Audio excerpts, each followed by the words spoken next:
મોટી સંખ્યામાં લોકો આજે આમ આદમી પાર્ટી સાથે જોડાયા। મેં ભૂતકાળમાં ક્યારેય વઢવાણની જનતા કોઈ રાજકીય પાર્ટીની સભામાં નહીં ચૂંટણી નહીં કાંઈ અને આવડા ઉત્સાહ સાથે આવડી મોટી સંખ્યામાં ક્યારેય ભૂતકાળમાં વઢવાણની જનતા બહાર નીકળી નથી।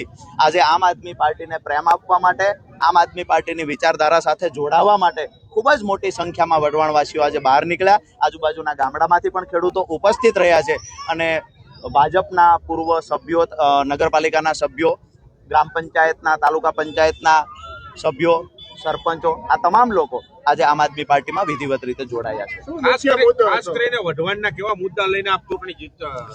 વઢવાણ વિધાનસભા એટલે વઢવાણ સુરેન્દ્રનગર મહાનગરપાલિકાની વાત કરીએ તો સૌથી મહત્વની વાત એ છે કે સુરેન્દ્રનગર મહાનગરપાલિકાનું જ્યારે નામકરણ કરવામાં આવ્યું ત્યારે વઢવાણને ખાસ કરી આજ દિવસ સુધી વઢવાણનો ઇતિહાસ સુરેન્દ્રનગર સાથે જોડાયેલો છે। 2500 વર્ષ જૂનું વઢવાણ શહેર, જેનો ઉજળો ઇતિહાસ છે।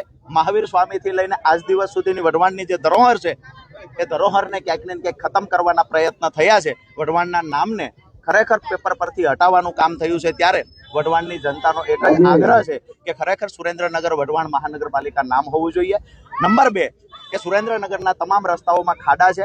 આરોગ્યની વાત કરીએ તો હોસ્પિટલમાં ડોક્ટરો નથી, પૂરતી ખરેખર ત્યાં વ્યવસ્થા જે હોવી જોઈએ કોઈ વ્યવસ્થા નથી, સાધનો પૂરતા નથી।